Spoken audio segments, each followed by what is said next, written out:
Welcome back to the deep dive. I want to start today with a scenario that is practically a rite of passage for anyone trying to exist in society. Oh, I think I know where this is going. You probably do. You're at a mictor or a dinner party, or maybe you're just trapped in an elevator with a colleague you barely know. The worst. Right. The silence is getting heavy, and they hit you with the question. The question that should be easy, but somehow always makes your mind go completely blank. So, where do you hang out? It is the conversational equivalent of a pop quiz you didn't study for. Exactly. And the tragedy is most of us just default to the most boring answers possible. We panic and say, I go to the park, or I like that coffee shop on Main Street. Yeah, the park is nice. It's so safe. It's beige. It gives the other person absolutely nothing to work with. Nothing at all. But today, we are going to fix that. We're doing a deep dive into the art of recommending your favorite haunts. We are working with this really interesting source material today. It's a C2 advanced level discussion from the Learning English podcast, hosted by Emma and John. And I want to be clear right off the bat here. While the source material is technically designed for language learning, what Emma and John are actually demonstrating is, it's a masterclass in social signaling and storytelling. Oh, totally. They aren't just teaching vocabulary. They're showing us how to curate an identity through the places we choose to spend our time. That's a big claim. You think telling someone about my favorite dive bar is curating an identity? Absolutely, I do. Think about it. If you tell me your haunt is a silent, dusty library versus a high-energy, heavy metal club, you are handing me a dossier on who you are. Okay, fair point. You're telling me about your preferences, your social battery, what you value.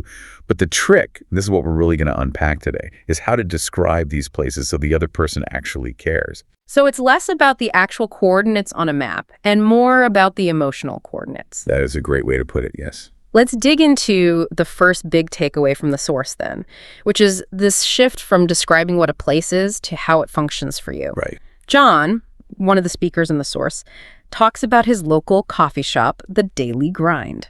Now, the lazy way to describe a coffee shop is to talk about the coffee. They have a good dark roast, fine.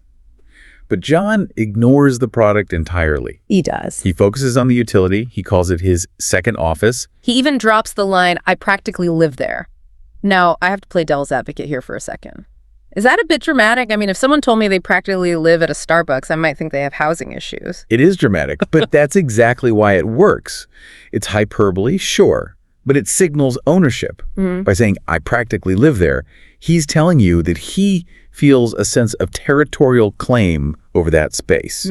It signals to the listener, I am a regular, I belong. It moves the coffee shop from a place of commerce to a place of actual existence. It frames it as a third place, right? That sociological concept. Not home, not work, but that critical third space. Precisely. Yeah. And in a world where those spaces are increasingly disappearing, claiming one is a powerful statement. Yeah. Contrast that with Emma's choice. She picks a bookstore called Chapter 1. But she doesn't tell us how many books they have or what the lighting is like. She uses one specific heavy word, sanctuary. Sanctuary. Wow. Yeah, that's loaded. That's not just, it's quiet. Exactly. Quiet describes the decibel level. Yeah. Sanctuary describes a psychological state. Right. It implies that the world outside is chaotic or threatening, and this place offers protection. It's a place to reset the nervous system after a rough day. It's interesting because sanctuary suggests the need. Like, I go there because I need to escape. It makes the recommendation feel incredibly vulnerable. And that vulnerability creates a hook. If I tell you a place is a sanctuary, I'm implicitly trusting you with the information that I sometimes need to hide from the world. I'm inviting you into my emotional reality, not just giving you directions to a shop. The source material also touches on outdoor spaces, and I think this highlights that function aspect even more. John talks about a hiking trail. He admits it's a trek to get there. He says it's off the beaten path, but then he describes the payoff. He uses this great visual of the city sprawling beneath you like a living map. Which is a really cool image, but what does it actually do? Like, why does that matter? Well, think about the perspective shift. When you're down in the city, you're a rat in the maze. When you're up on the ridge looking down, you're the observer. The map finally makes sense. Oh, I like that. He says it's for recharging batteries. The function isn't exercise, right? The function is gaining perspective. So the takeaway for the listener here is don't tell me the coffee shop has fast Wi-Fi. Tell me it's the only place you can actually finish a thought. Exactly. Sell the utility, not the features. Okay, let's pivot to the second layer, which is where I think a lot of people completely mess up. Atmosphere, the vibe. Oh, the dreaded vibe. It is probably the most overused, meaningless word in recommendations today. It's got a cool vibe. Good vibes only. It means literally nothing. It's a placeholder. It just means, I liked it, but I'm too lazy to figure out how to tell you why. Yeah. The source material really pushes back against this. Yeah. John describes a jazz club he loves. And he doesn't just say it's jazzy or has a cool vibe. He constructs an entire scene. Dim lighting, red velvet curtains, an intimate, old-school romantic atmosphere. It's so sensory, you can almost smell the dust in the velvet just hearing that. And you can feel the exclusivity of it, too. There's a phrase the source uses here that I love. Tucked away. Oh, I use that one all the time. It's tucked away in an alley. It's a very powerful narrative device. If a place is tucked away, it implies that just finding it is an achievement. It's not for everyone. It's for the people who know where to look. It turns a simple location into a secret. But here's where it gets really interesting to me. We usually assume that to recommend a place, we have to make it sound absolutely perfect. But the source material suggests the exact opposite. They talk about the power of honesty, specifically admitting that a place is kind of, well, gross. The dive bar paradox. John talks about a place with sticky floors and questionable decor. Questionable decor is such a polite British way of saying there's garbage on the walls. But why do we do this? Why would I recommend a place with sticky floors to a friend? Isn't that high risk? It is high risk, but it's high reward. Yeah. It's about authenticity signaling. How so? If I tell you a place is pristine and perfect, that feels corporate. It feels sterilized. But if I tell you, look, the floors are sticky and the bartender is grumpy, but the drinks are strong and the people are incredibly unpretentious. Right. You're using that idiom they mentioned, rough around the edges. Exactly. I am managing your expectations. You're filtering the audience in a way. I am. I'm saying if you are the kind of person who needs a white tablecloth, you are going to hate this. But if you're cool, if you're one of us, you'll get it. It creates an instant in-group. And it uses what psychologists call the blemish effect. Marketing psychology tells us that a product review with a minor negative is actually trusted more than a flawless 5-star review. Oh, that makes sense. Right. If I willingly admit the flaw, the sticky floor, you believe me that much more when I tell you the drinks are amazing. The source material has another really great example of this with the vintage clothing store Emma talks about. She fully admits it's chaotic and disorganized. But she reframes the flaw entirely. She says if you dig through the racks, you find a real gem. She turns the disorganization into a treasure hunt. She gamifies the shopping experience. She does. If she just said it's a massive mess, you wouldn't go within a mile of the place. But by calling it a treasure hunt, she's challenging you. She's saying, are you patient enough? Do you have the eye to spot the gem? It turns buying a sweater into an adventure. I love that. So flaws aren't deal breakers, they're character traits. But speaking of character, we have to talk about the human element. Because a building with sticky floors is just a dirty building unless there are actual people in it. This is the heartbeat of the haunt. A place doesn't really become a haunt until you are recognized there. Emma talks about the green spot, which is a community garden. And sure, she mentions the vegetables, but the core of her recommendation is the camaraderie. She uses the phrase rubbing shoulders, which is such a tactile phrase. It implies physical proximity. You aren't just occupying the same space. You are interacting. You are sharing values with your neighbors. John backs this up with his record store, Vinyl Paradise. And this part really resonated with me because I am an absolute sucker for this dynamic. He says the staff actually know his name. They curate picks specifically for him. That is the gold standard of retail. In an age of algorithms where Amazon just recommends things because people who bought X also bought Y, having a real human being look at you and say, hey, I saw this and thought of you, is incredibly powerful. It's pure validation. It says, I see you, I know your taste. And that is exactly why we cling to these places. The source actually touches on a really sad counterexample of this. Sweet Surrender, the bakery. Oh man, the tragedy of the buyout. It's a story we've all seen happen. The beloved local bakery gets bought by a massive chain. Now, the recipes are technically the same, the decor is probably even nicer, but John says it lost its soul. It feels corporate now. Is that just nostalgia talking, though, or is there something tangibly real there? I think it's the uncanny valley of retail. When a huge chain tries to look rustic and authentic, it just feels performative. We as humans have a radar for this. We can sense when a place is designed by a marketing committee versus when it's shaped by an owner's actual passion. We crave the hole in the wall. Which brings us to Mama Rosa's Pizzeria. Right. And here, they use a classic British idiom that I really enjoy. Cheap as chips. Which, for any of you listening who aren't familiar with British slang, just means incredibly affordable. But why is that such a selling point? We usually associate cheap with bad quality. In this context, cheap as chips signals a life hack. It feels like you're getting away with something. You found the secret loophole in the system. Restaurant-quality food, made with love at fast food prices. It makes you feel smart just for walking through the door. And then there's the Rex, the independent cinema. This was honestly my favorite detail in the whole source text.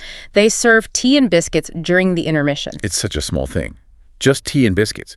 But think about what that simple act signals. It sounds like going to your grandma's house. It signals true hospitality. A corporate movie theater wants you to buy the $8 popcorn and get out as fast as possible so they can clean the room for the next batch. Tea and biscuits. That says, stay, relax, we are taking care of you. It fundamentally humanizes the business. It effectively removes that transactional feeling entirely. You aren't a customer anymore, you're a guest. And that is exactly why John recommends it so highly. Not because the screen is bigger or the surround sound is louder, but because the feeling is warmer. I want to look at one more tool from the source material that I think is incredibly useful for you listening at home. We've talked about function, we've talked about flaws, the human connection, but there's a linguistic shortcut the hosts use that we haven't touched on yet. The power of comparison. This is a huge cognitive hack. When you're describing a place, you don't always have the time or the attention span to list every single detail, so you use an anchor. Like when Emma mentions a bakery where the croissants are almost as good as the ones in Paris. Boom. Immediately, your brain fills in all the gaps. Flaky, buttery, rich, maybe even a little snobby. She doesn't have to describe the complex dough lamination process to you. He just says Paris, and you instantly get it. Or describing a cafe as having a literary vibe. Right. You picture vintage typewriters, maybe some faint cigarette smoke, people sitting around reading Sartre. It sets an entire scene instantly just by tapping into shared cultural knowledge. But you have to be really careful with those, right? Like if I say a place has a literary vibe and you walk in and it's full of finance bros on Zoom calls. Then you've broken the social contract. The comparison sets a very high bar. If you promise Parisian croissants, they better not be from a plastic tub at Costco. Okay, so let's bring this all together. We've looked at the function, the flaws, the human connection, and these narrative shortcuts. What is the big picture here? Why does the art of recommending a place actually matter? It matters because, at our core, we are social creatures who crave connection. When I ask you, where do you hang out? I'm not asking for GPS coordinates. I have Google Maps for that. I'm asking for a map to your inner world. You're asking, where do you feel safe? Where do you feel inspired or excited? Exactly. When you describe your sanctuary or your rough-around-the-edges dive bar or your chaotic treasure hunt, you are inviting me to see the world through your eyes for a minute. You are transforming a physical space into a shared story. And that is infinitely more interesting than just saying, I go to the park because grass is green. Infinitely. It turns basic small talk into a real meaningful conversation. It allows you to say, this is who I am, without ever having to explicitly say it. So here is the challenge for you listening right now. The next time you are at that awkward party and someone asks where you hang out, take a beat. Don't give the beige answer. Give them the sticky floors. Give them the tea and biscuits. Tell them about the place that functions as the external hard drive for your brain. And don't be afraid to be completely honest about the flaws. That is what makes it real. Before we sign off today, I want to leave you with one final provocative thought. A little exercise to test if you really, truly know your own favorite haunts. Oh, this is a tough one. Good luck. I want you to think of your absolute favorite spot in the world. Now, try to describe it to someone without mentioning a single physical object. No furniture, no colors, no menu items, no architecture. Describe only how your body feels when you walk through the door. That forces you right down to the emotional core of the place. Things like, my shoulders drop 2 inches, or I feel a buzz of anticipation in my chest, or I feel like I can finally take a deep breath. If you can describe that feeling and someone else recognizes the kind of place you're talking about, then you have truly mastered the art. You found the soul of the place. Thanks for joining us on this deep dive. Go find your sanctuary, and we'll see you next time. Hello and welcome back. We are just so excited to have you with us for another deep dive today. Absolutely. It is great to be here, and we have a really interesting one lined up for you. We really do. And I think it's fair to say we are doing something a little bit different this time around. Yeah, a little bit of a departure from our usual format. Right, because usually we take a massive stack of articles or some heavy nonfiction book or, a complex research paper, and we just tear it apart to find the golden nuggets. We do tend to gravitate toward the dense stuff. We do. But today we are actually looking at a conversation. Yes. It is a bit of a pivot, but honestly a really valuable one. We're analyzing a fascinating dialogue from a source material called The Soul of the City. Which sounds very poetic. It does. Now, full disclosure up front here. This source material is technically an advanced linguistic analysis. It is essentially a C2 level English learning discussion that was originally designed to teach high-level vocabulary to non-native speakers. Right. But, and this is the important part, you really shouldn't let that fool you. Definitely not. If you strip away that whole learning English wrapper, what you actually have is this incredibly profound meditation on urban psychology. It really is. It's not just about words.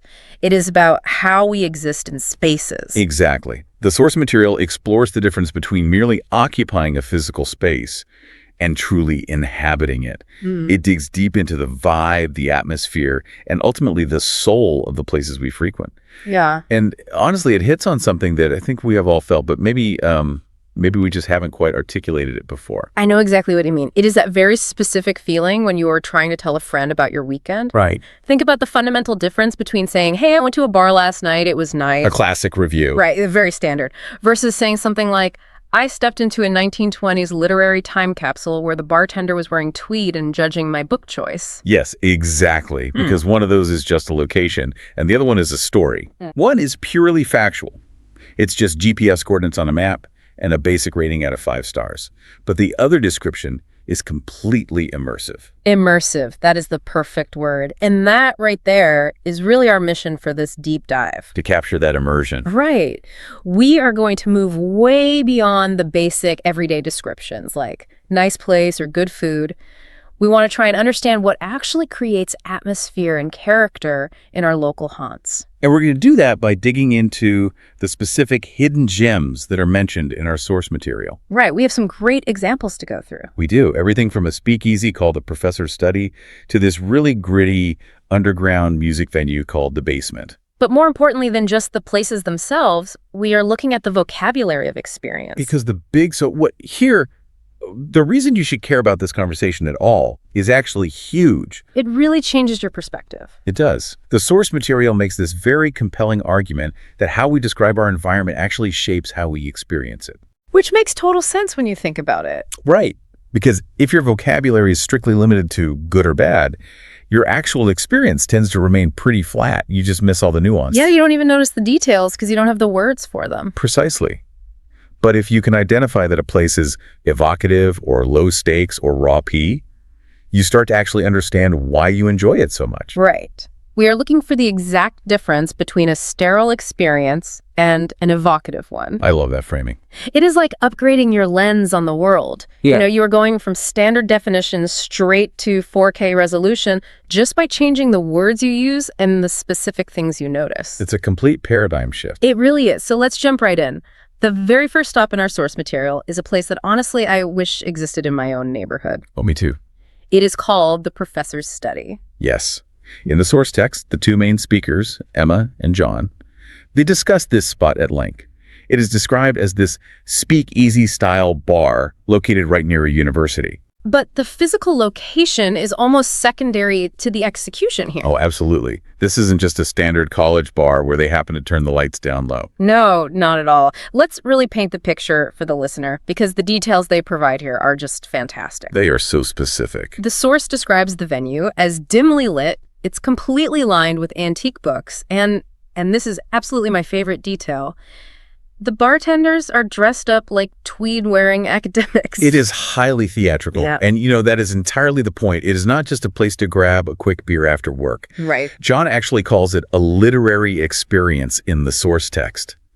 It is a space designed from the ground up to facilitate a very specific type of feeling. It is almost like a set designed for a play where you get to be the protagonist. Exactly. Yeah. And they really commit to the bit. Yeah. The menu isn't just your standard gin and tonic or draft beer. No, they have a Dorian Gray martini. Right. And a Hemingway daiquiri. Which is just brilliant marketing and branding. But let's actually look at the psychology behind that choice. Why do we want to order a Dorian Gray martini? Well, I mean, Dorian Gray is the famous character from the Oscar Wilde novel who stays perfectly young and beautiful while his hidden portrait rots away in the attic. Exactly. So when you sit down and order that specific drink, you aren't just consuming a beverage with a funny name. You are actually consuming a narrative. You are role-playing. Yes, you are role-playing. Yeah. When you sit in a dark room lined with antique books and you drink a cocktail named after a tragic literary figure, you inherently feel smarter.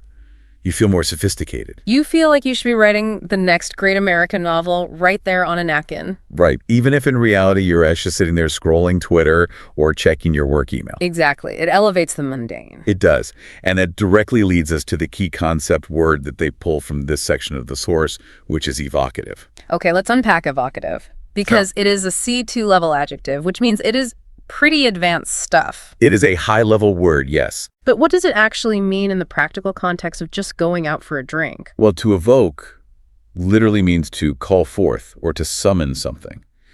So an evocative atmosphere is one that actively draws out strong feelings or very specific memories. It doesn't just passively exist. Right, it doesn't just sit there. It pulls something out of you. So, by contrast, you could look at a modern airport terminal. A great example. A sterile airport terminal evokes basically nothing. Or maybe it evokes boredom, anxiety, a strong desire to leave. Right. But the professor's study actively evokes a sense of history, a sense of intellectualism, and just a generally slower time. John actually mentions that the place transports him.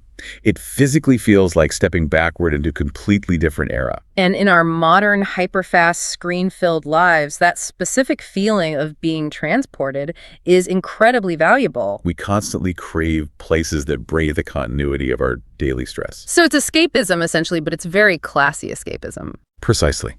It is way less about the party. In fact, John explicitly states, it's less about the party and more about the ambiance. And it's much more about inhabiting a totally different version of yourself for an hour or two. It creates a buffer. Yes.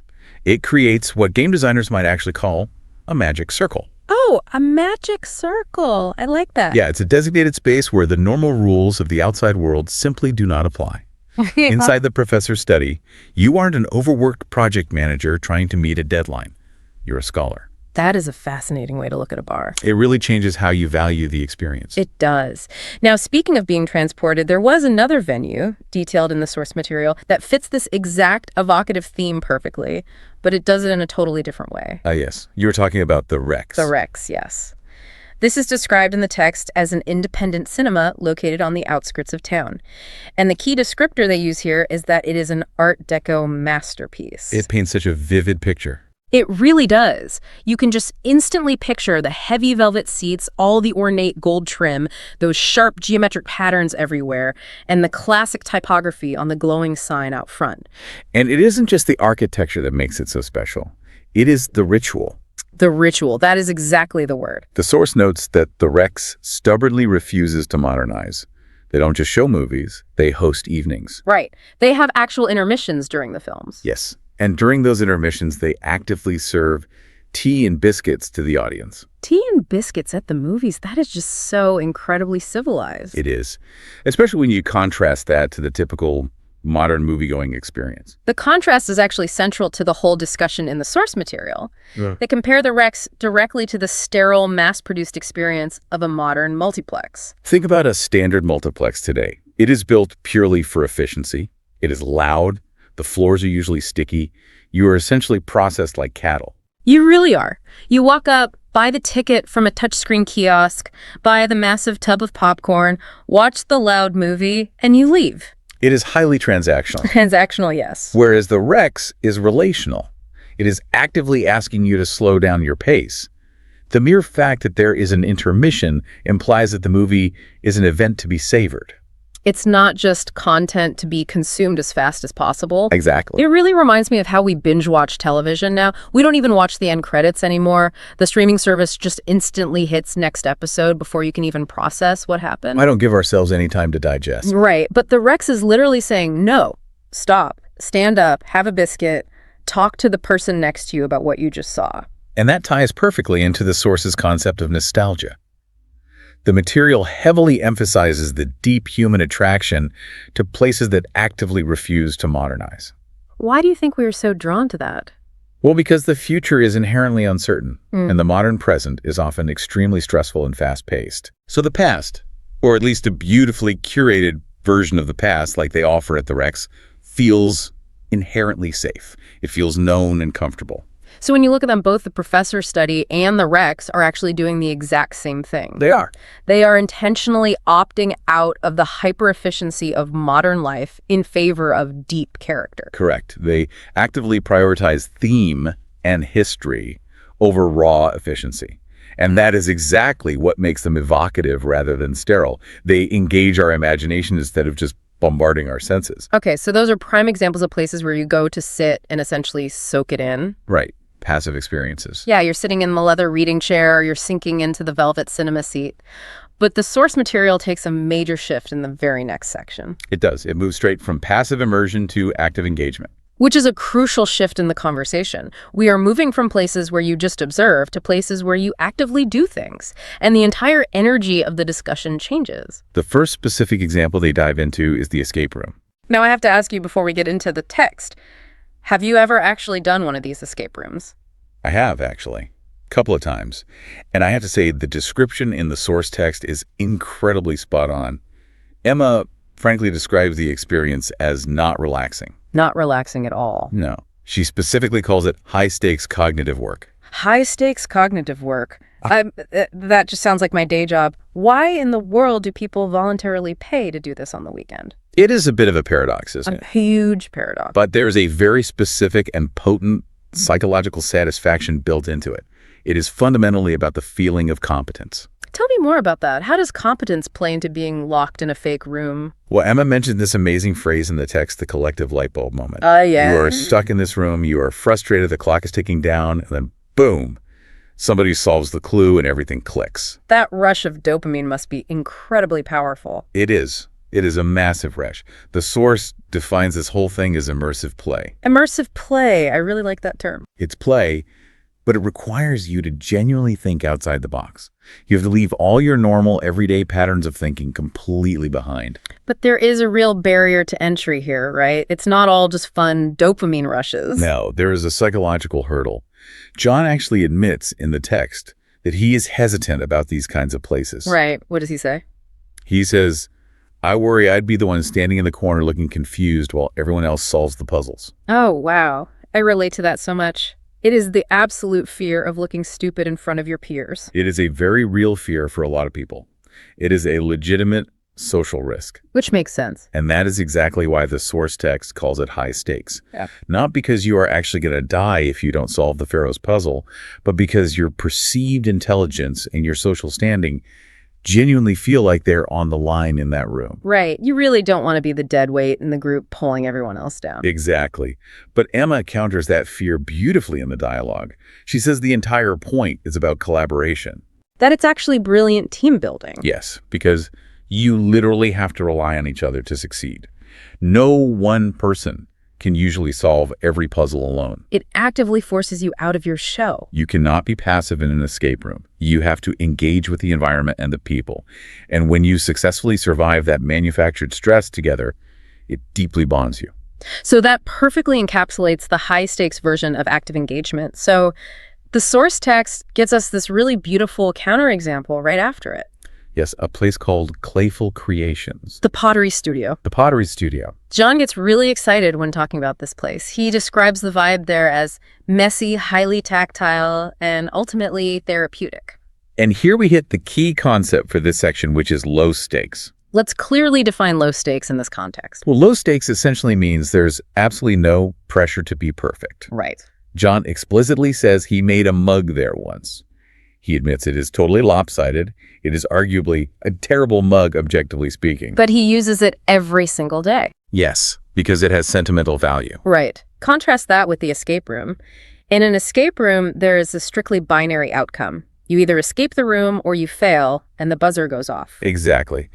But in pottery, specifically in this kind of recreational beginner pottery, there is no such thing as failure.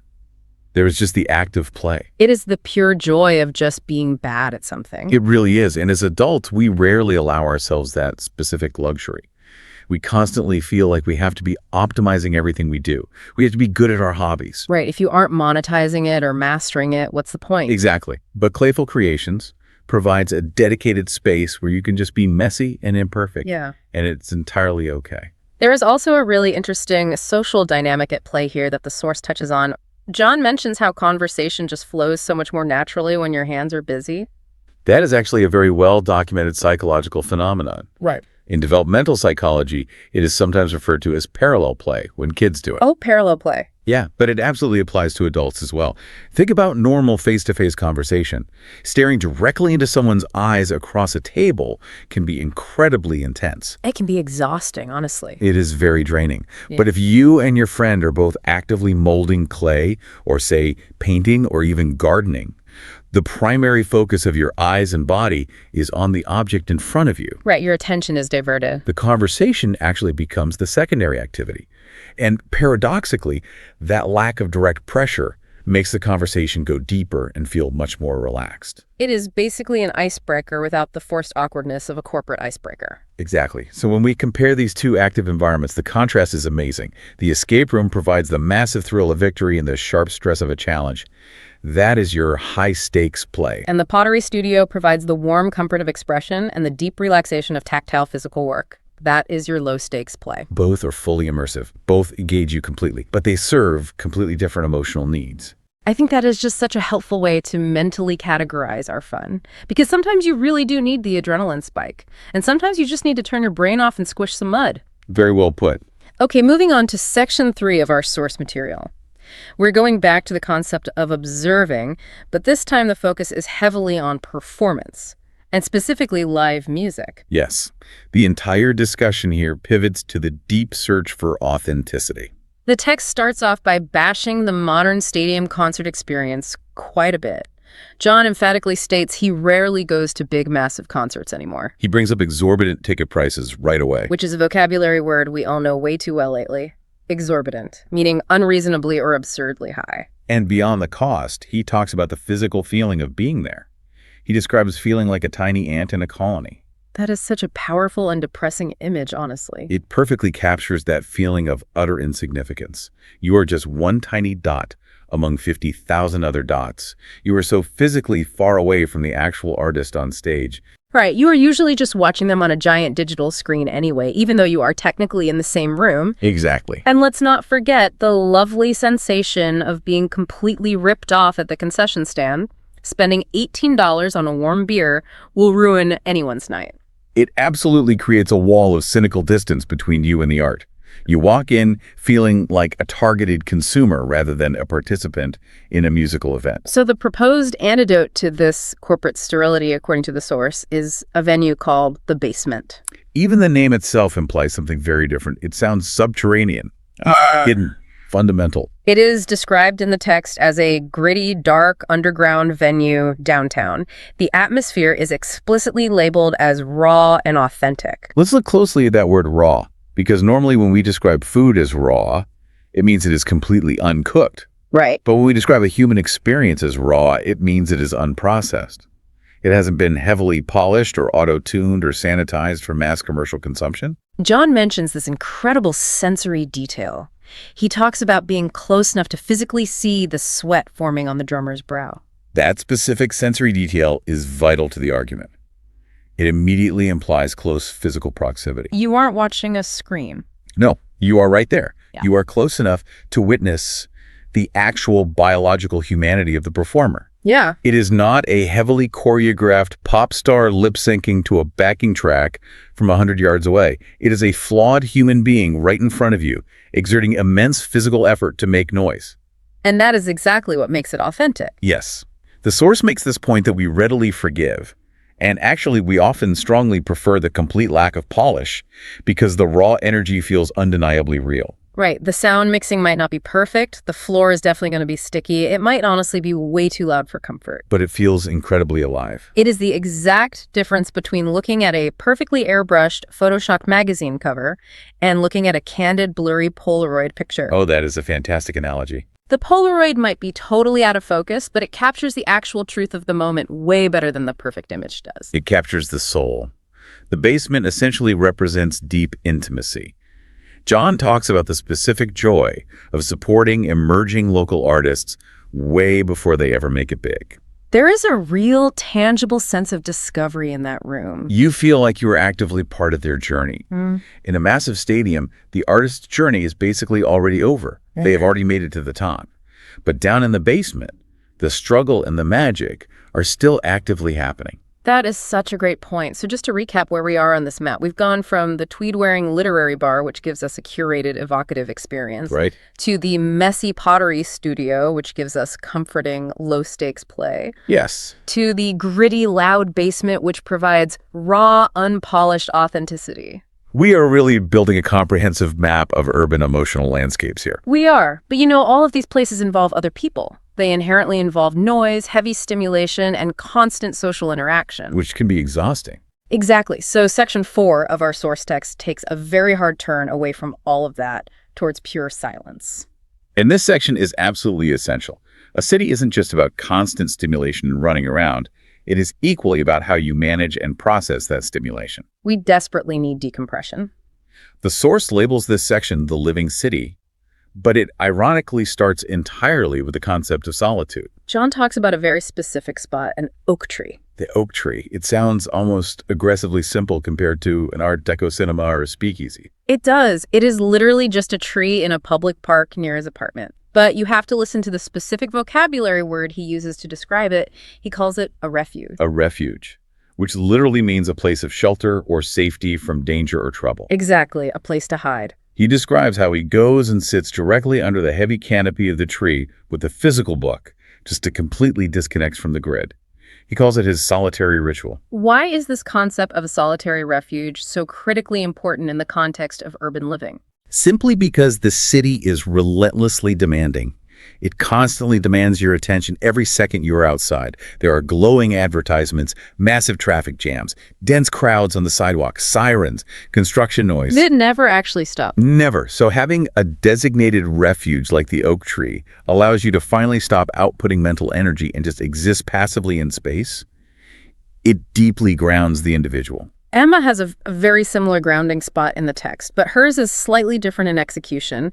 She regularly goes to a place called the Tea House. Right. It is located near the old library, and she specifically mentions craving their jasmine tea. But the key difference here is that she doesn't just sit there silently with a book like John does under his tree. She actively engages in what she playfully calls the introvert's favorite sport. People watching. People watching. I really love that phrase. And this actually leads to one of the most profound insights in the entire source material. Yeah, Emma describes exactly what she sees out the window. She sees university students stressing over final exams. She sees local artists sketching in notebooks. She sees old friends warmly catching up over coffee. And she explicitly notes that observing all of this makes her suddenly realize that the city is actually a living organism. A living organism. Yes, this is the classic concept of seeing the macro inside the micro. By sitting perfectly still in one tiny spot, the tea house, and just quietly observing the street, she can see the entire complex life cycle of the city playing out. The tea house basically acts as a microcosm for the whole world. Exactly. It is so interesting because the act of people watching perfectly allows you to be deeply present with other people without ever actually having to interact with them. It is the perfect balance for an introvert.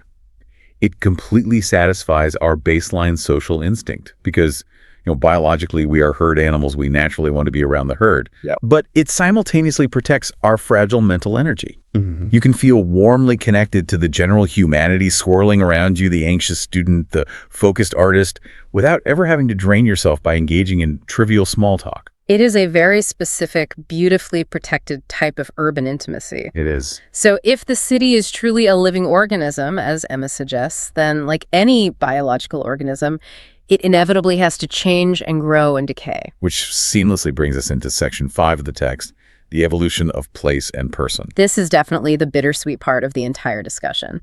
The source openly acknowledges the harsh reality that absolutely nothing stays the same forever. We have all seen it happen in our own towns. Gentrification. Yeah, Emma specifically mentions how a beloved cheap hole-in-the-wall joint eventually transforms into an overpriced, trendy tourist trap. It is the standard life cycle of the hidden gem. First, a place is a genuine secret. Then the local cool people slowly discover it. Then a magazine writes about it, and suddenly everyone finds it. And then it inevitably changes itself to accommodate the massive crowds and maximize profit. Exactly. Yeah. It completely loses that raw, authentic quality we just talked about with the basement. It becomes highly polished. It becomes sanitized. They become sterile. Sterile. Yeah. And we naturally mourn that loss. We genuinely feel like something precious was stolen from us. We do feel that way. But the source text makes a profoundly important pivot right here. Right. It gently points out that it is not just the physical buildings and the neighborhoods that are changing. We are changing too. We are changing, yes. John makes this deeply relatable point that a loud, chaotic place he absolutely loved in his 20s might just seem incredibly annoying and exhausting to him now. Exactly. When you are 22 years old, the basement, with all its intense sweat and deafening noise and cheap beer, is absolute paradise. You want that raw energy. But when you are 35 or 40 years old, maybe you strongly prefer the quiet dignity of the professor's study with its soft jazz music and comfortable leather chairs. Or honestly, maybe you just want to sit silently under the oak tree and be left completely alone. So the ultimate goal of exploring your city isn't actually to find the objective best place. No, not at all. The true goal of urban exploration is finding the specific spots that perfectly resonate with who you are right now in this exact moment of your life. Your personal map of the city has to evolve as you evolve. Exactly. Stubbornly holding on to a venue that simply no longer fits your emotional needs is just another sad form of personal stagnation. Man, that is surprisingly deep philosophy for a language learning conversation about local bars and public parks. Well, that is the incredible power of the psychology of place. Our physical environment is always a mirror reflecting our internal state. So we have extensively analyzed the physical places. We have analyzed the complex feelings associated with them. Now we really need to look at the practical tools we use to communicate all of this. Which brings us to section 6, the vocabulary of experience. This is the core linguistic shift that the C2 source material is actually trying to teach its students. All right, it's the main lesson, moving actively from basic intermediate observations to highly advanced, precise descriptions. And honestly, this is the direct challenge for all of our listeners today. This source provides some really fantastic concrete examples of swapping out weak, boring words for strong, evocative ones. Let's run through a few of these. Let's do it. So for lighting, instead of just saying a place was dark, which is very flat, you should use dimly lit. Right, because dimly lit sounds incredibly intentional. It sets a mood, whereas saying a place is just dark sounds like management forgot to pay the electric bill. Exactly. Or you could use the word harsh to describe lighting, which immediately implies a sense of physical discomfort. And when talking about the people, instead of just saying the bar was busy, you should use a phrase like buzzing with energy. That sounds inherently positive and exciting. Or if the space is small, you could say it was intimate, which implies a warm, close connection. But if it's too crowded, you could say it was chaotic, which perfectly conveys that sense of overwhelming stress. And finally, instead of just lazily saying the place was good... Good is the absolute worst word you can use. It really is. Good tells me absolutely nothing about your actual experience. Was the place nostalgic? Did it actively make you miss the past? Was it energized? Did it wake you up? Or did it make you feel at peace? Exactly. Why does this precision actually matter? Why can't you just tell your friend, yeah, it was a cool bar? Because precise language actually bridges the massive gap in human understanding. If you just tell me a new bar was cool, I still have to completely guess what you mean based on my own assumptions. Right. But if you take the time to tell me it was a gritty underground dive with raw, authentic energy, I can visualize it immediately in my mind. I can practically smell the stale beer. I can hear the loud guitars. It effectively allows the other person to mentally relive the entire experience alongside you. Exactly. It magically turns a boring factual report into a compelling human story. It really does. Well, we have been on quite an amazing journey today through this text. We really have covered a lot of ground. We started our night at the professor's study, casually sipping our literary cocktails in a completely tweed-filled, evocative atmosphere. Then we took a trip over to the Rex for some civilized tea and biscuits and a healthy dose of nostalgia. We intentionally stressed ourselves out with some high-stakes cognitive work in an escape room, and then we had to calm our nerves by making terrible lopsided mugs with low-stakes pottery at Clayful Creations. We sweated it out down at the basement in a desperate search for raw authenticity, and finally we found our quiet refuge sitting silently under the oak tree. And we gained some necessary perspective watching the world go by at the tea house. And really, through all of those diverse experiences, the central unifying theme is that a true city is never defined by its giant famous landmarks. Right. It's not the Eiffel Tower or the Empire State Building that matter. No. It is defined by these tiny hidden gems, the deeply personal places where we actually live our day-to-day lives. And the very specific, nuanced feelings that those places consistently evoke in us. Beautifully said. So as we wrap up, we have a final thought for you to chew on. The source material strongly suggests that your favorite local haunt accurately describes exactly who you are right now. Which leads us to a really provocative question to leave you with. If you honestly look at your current third place, that specific spot where you always go when you aren't stuck at work and you aren't sitting at home, what does that place actually say about your current stage in life? It's a great question. Are you currently seeking out the intense thrill of a high-stakes environment? Do you just desperately need the warm comfort of low-stakes play? Are you hunting for raw, untamed energy? Or do you just need a quiet, isolated refuge away from the noise? It is definitely something worth thinking about the next time you step out your front door. Thank you so much for joining us on this deep dive into the soul of the city. We sincerely hope you will go out and boldly explore your own local neighborhoods with fresh eyes. And vastly, more importantly, with a fresh, advanced vocabulary. Keep exploring, everyone. We will see you next time.